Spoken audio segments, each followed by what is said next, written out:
Манай улс олон улсын сувилагчдын өдрийг 1995 оноос эхлэн жил бүр 5 дугаар сарын 12-нд тэмдэглэж ирсэн.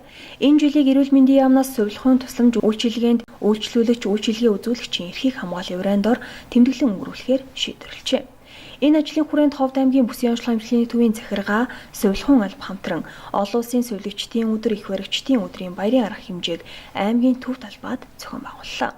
Тус арга хэмжээнд улсын хурлын гишүүн боловсрол соёл шинжлэх ухаан спортын яамны сайд цогцолмаа, Ховд аймгийн засаг дарга Галсан нундаг, аймгийн засаг даргын орлогч Уран Чимэг, бүсийн онцлог эмчилгээний төвийн захирал Амар Жаргал нарын удирдлагууд оролцож, сувилагч тусгай мэргэжилтнүүдтэй баяр хүргэж, ажлын амжилт хүслээ.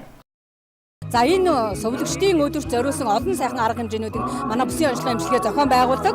За үүнд болохоор спортын урал, тэмцээн уралдаан, эрдэм шинжилгээний хурал, мөн аахаа тэмцээн, уур чадварын тэмцээн зэрэг олон тэмцээн уралдаануудыг зохион байгуулж манай шилдэг одоо сувилагч нар байна шалгарсан байдаг. За бүсийн онцлог эмчилгээний төвийн нийт хүн ажилчдын маань 50% нь болохоор зэрэг сувилагч мэргэжилтэй хүмүүс байгаа. Сувилагч нар маань 202 сувилагчтайгаар өнөөдөр бүсийн онцлог эмчилгээ үйл ажиллагаагаа явуулж байгаа.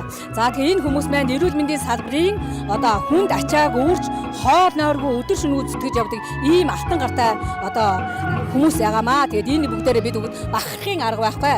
За мөн одоо энэ жилийн энэ юугаар одоо бахархалтайгаар хэлэхэд манай сувилахын алба маань улсын тэргүүний одоо сувилахын алба болсон ийм сайхан баяртай мэдээг бас би багталтайгаар хэлэхэд таатай байна.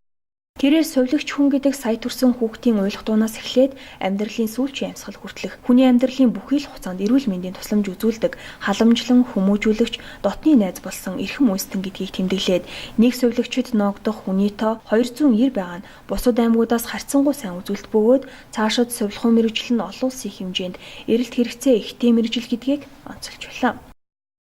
Олон улсын сувилагчдын баярын мэндийг хүргье. 1980 онд Ховд аймгийн 32 жилд ер нь сувилахын тусламжийг үзүүлэх гараад одоо 6 жил болж байна. Одоо өнөөдөр баярын өдрийг хамт олонтойгоо баяраа хуваалцаж байгаадаа маш их баярлж байна.